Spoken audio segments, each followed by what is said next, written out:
મતવા ચોકમાં વાહન અથડાતા જેવા મામલે કુંભારવાડામાં રહેતા 2 યુવાનો પર તીક્ષ્ણ હથિયારો વડે હુમલો કરાયો.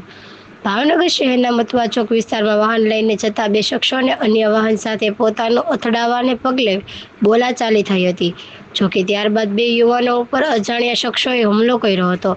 ભાવનગરના કુંભારવાડાના રહેવાસી ફરહાન સેલોત અને સમીરભાઈ નામના બંને યુવાનો મતવા ચોક વિસ્તારમાંથી પસાર થતા હતા. ત્યારે સામેથી આવતી ગાડી સાથે અકસ્માત સર્જાવાને પગલે અજાણ્યા શખ્સોએ તીક્ષ્ણ હથિયારો વડે હુમલો કરી ફરાર થઈ ગયા છે, જેથી બંનેને ઈજાગ્રસ્ત હાલતને સરટી હોસ્પિટલ ખસેડાયા હતા. કેમેરામેન બિજલભાઈ માલકિયા સાથે રિપોર્ટર ફિરોઝ મલેક, ભાવનગર.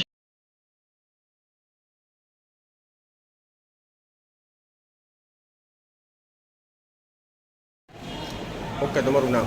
મારું નામ જાડેજા સમીર બશીરભાઈ. શું બનાવ બન્યો? અમે મતવા ચોકમાંથી કુંગોળા તરફ જતા હતા, તો એ ભાઈ રોંગમાં એને ગાડી પટકાડીને તો ઉતરીને અમને સીધા મારવા માંડ્યા. કયો મુદ્દો હતો? એ ગાડી પટકાડી એમાં જ તે, બીજું કાંઈ જૂની કોઈ અદાવત? નહીં, બીજું કોઈ વસ્તુ કેટલા ઓળખતા નથી એને. એ 2 જણ હતા. શું હથિયારો? એની આગળ છરી હતી.